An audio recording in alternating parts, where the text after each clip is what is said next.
Hi, I'm Dr. Erica Carlson, a theoretical physicist at the Purdue Quantum Science and Engineering Institute. But today we're on location at ESPCI in Paris. That stands for École Supérieure de Physique et de Chimie Industrielles, literally Graduate School of Physics and Industrial Chemistry. This is where Marie Curie did her Nobel Prize winning work. And I'm super excited today. I'm a visiting scientist here working with some of my collaborators, and I'm super excited to be sharing with you an interview with Francesco Pisani, who is a scientist here at the lab. Welcome, Francesco. Thank you for having me. And so your position here in the lab, you are what's called a postdoctoral scientist, is that right? Yes. So that means he is already Dr. Pisani, and so now he's doing more research here in the lab. So one of the things we like to ask our guests is, tell us a little bit about you and your process. You're a scientist, you work as a scientist, you're living the dream. So what got you interested in becoming a scientist? Well, actually, this goes very far back on my history. I was very young. I remember this is like something that I remember like it was yesterday. Mm-hmm. I was in a car and I was looking at the traffic light. And I asked myself, how does that work? How does it know how to change from green to red? And it sounds stupid like now thinking of technologies. Everybody knows how a timer works. But at the moment I was very young and I was like, how does it work? I want to know. And that got me very interested in general in physics. And I discovered it at the high school and I fell in love with it and I knew I had to go for it. And since then I never doubted this track. Very nice, very nice. So that's just that basic curiosity and wanting to understand. Yeah, I really like understanding how things work. And that's what my aim is in understanding what I do and trying to also explain to other people. That's I guess the aim of a scientist is also to make other people understand. Very nice, very nice. So right now there's a lot of people interested in quantum. What's your take on this? What's the excitement about quantum science, quantum physics, quantum engineering right now? Why are people interested in all things quantum right now? Yeah, so I want to be a little bit controversial for your YouTube channel. Okay. I think quantum is very confusing. Okay. Because it's a word that means multiple things and none at all. Like there is no real meaning to quantum. And each people is interested in a different aspect of quantum physics. So we need to be specific depending on what we do and what we want to achieve. So quantum physics means many things and you have many multiple objectives that you can have. In particular, you can design something new that doesn't exist, exploiting these properties of the material like electronic system and stuff like that. For what regards my interest, we have some application here on our back in which we're interested in developing new type of detectors that don't really work until now, and we're exploiting quantum properties of the matter to make them work. So it's difficult to say quantum because even if I use quantum physics in here, everything is kind of explained classically. Okay. So you really need to go very deep to find the quantum in what we do. And that's why I say it's a bit controversial to use the word quantum physics for everything. Yeah, good point. I mean, quantum is everywhere, but we're not always explicitly using all the laws of quantum. Very deep into the stuff.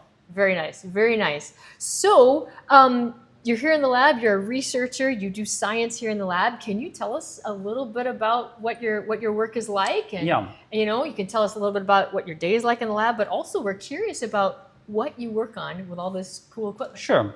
So let's start from that. I work in a frequency range which is called mid-infrared and terahertz a little bit, which is, let's say, a color of light which is not visible by human eye. And it's very close to the infrared region, which is like the heat of the people.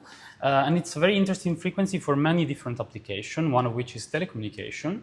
It's like in development, but the future 6G technology could be based on terahertz and mid-infrared technology. So if we go back real quick to the rainbow, if we think of like, going red, orange, yellow, green, blue, purple over here, and red's here and purple's here, where's your frequency? It's very far away from the red. Okay, so he's past the red. Yes. And then that from the other side, you reach the radio frequency ranges, and in the middle, there is the medium-infrared range. Okay, all right. And so your wavelengths are like how big? I would say 10 microns big. Okay.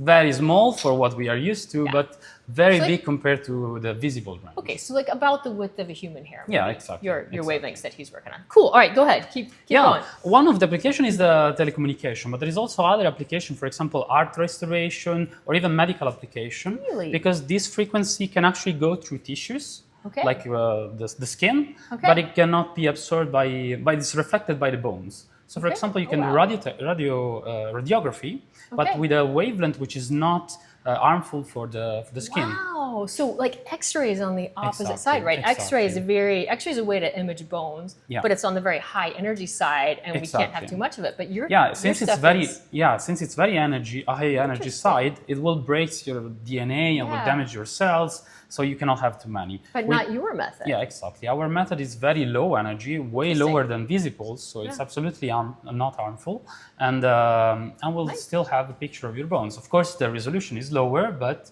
you can have multiple radiography without any problems. Yeah, nice. And like roughly, what is your resolution with something that's about a 10 micron wavelength? Yeah, Tiny. it's 10 micron waves Yeah. of resolution. At best case scenario, of course, we're not talking about that. Even Yeah. the best technology that I've seen up to now struggles to go in the millimeters size, but Yeah. we're still at the very beginning of this So that's research line. plenty good resolution for the human body, right? Yeah, The last sure. time I checked, my bones are bigger than your resolution.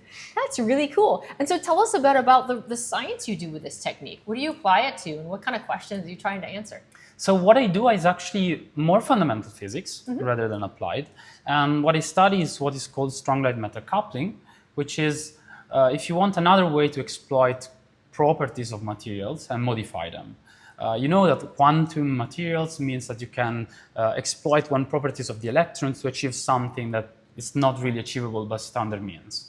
What we are trying to do is also combine this with light to achieve another new properties and modify the electronic system with the light from an external point of view.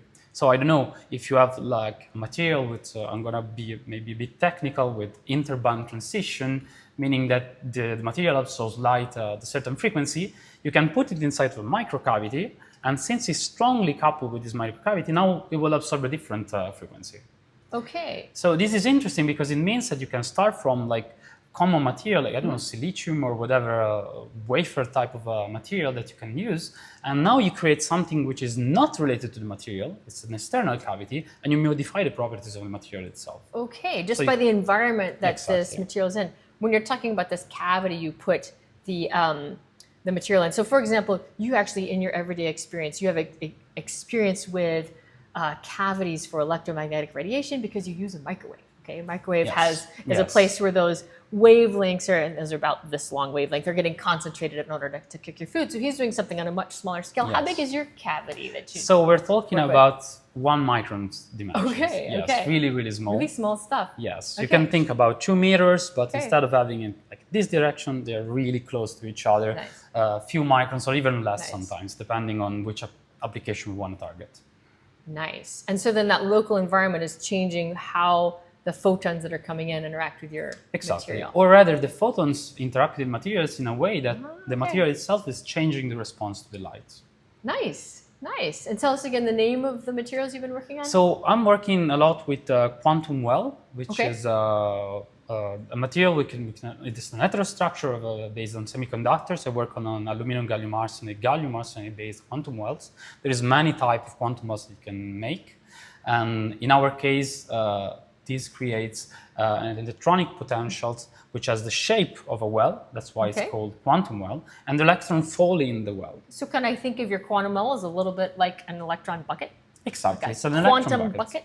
Absolutely. Very nice. And there is the quantum of Okay. what I do. Everything else is classic physics, but the confinement of the electrons inside of this bucket, this is quantum.